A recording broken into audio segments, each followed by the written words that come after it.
আমি এসেছি ক্যালিফোর্নিয়ার লস অ্যাঞ্জেলেসের এখন প্যাসিফিক ওশনের ধারে, প্যাসিফিক ওশনের পাশে সেই সান্তা মনিকা বিচে।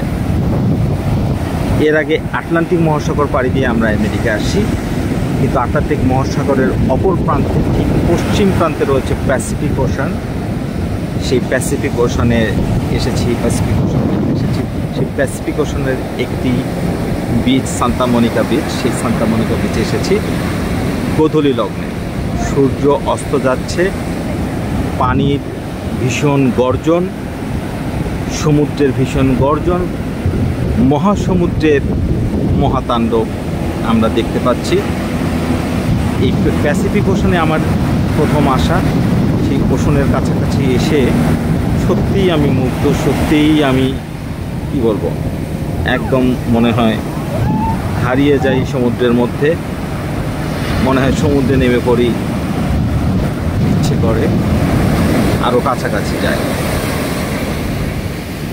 ও মাই গড, ও মাই গড, ও মাই গড, আমার সমস্ত গা ভিজে গেছে, সমস্ত গা ভিজে গেছে।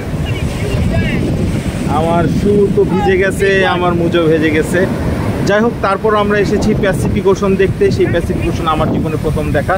সেই প্রথম দেখাতেই আমি মুগ্ধ, আমি বিস্মিত সমুদ্রের এই গর্জন। এবং আমরা এসেছি সান্তা মনিকা বিচে। এই সান্তা মনিকা বিচের এখন বাজে এখানকার লোকাল টাইম বিকেল গড়িয়ে সন্ধ্যার কাছাকাছি। সন্ধ্যা ঠিক পূর্ব মুহূর্তে সূর্য অস্ত যাচ্ছে গোধূলি লগ্নে। এই সান্তা মনিকা বিচে দাঁড়িয়ে আমি প্যাসিফিক ওশনের একটি অংশ অবলোকন করছি। এখন এই সান্তা মনিকা বিচ থেকে আমরা আরেকটি বিচে যাব। এখানে যতটুকু এর সৌন্দর্য দেখলাম, যতটুকু এর অপরূপ দৃশ্য দেখলাম, সত্যিই মুগ্ধ হবার মতো, সত্যিই ভালো লাগার মতো। যাই হোক, আবার অন্য কোনো বিচে গিয়ে আবার একটা খণ্ডিত অংশ আপনাদেরকে জানিয়ে দিব।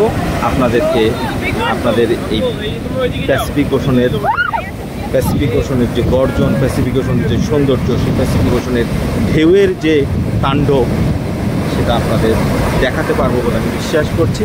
সেই নাগাদ আপনাদের কাছে বিদায় নিচ্ছি। আমি লিখন Rashid, Los Angeles, Santa Monika beach, California, USA.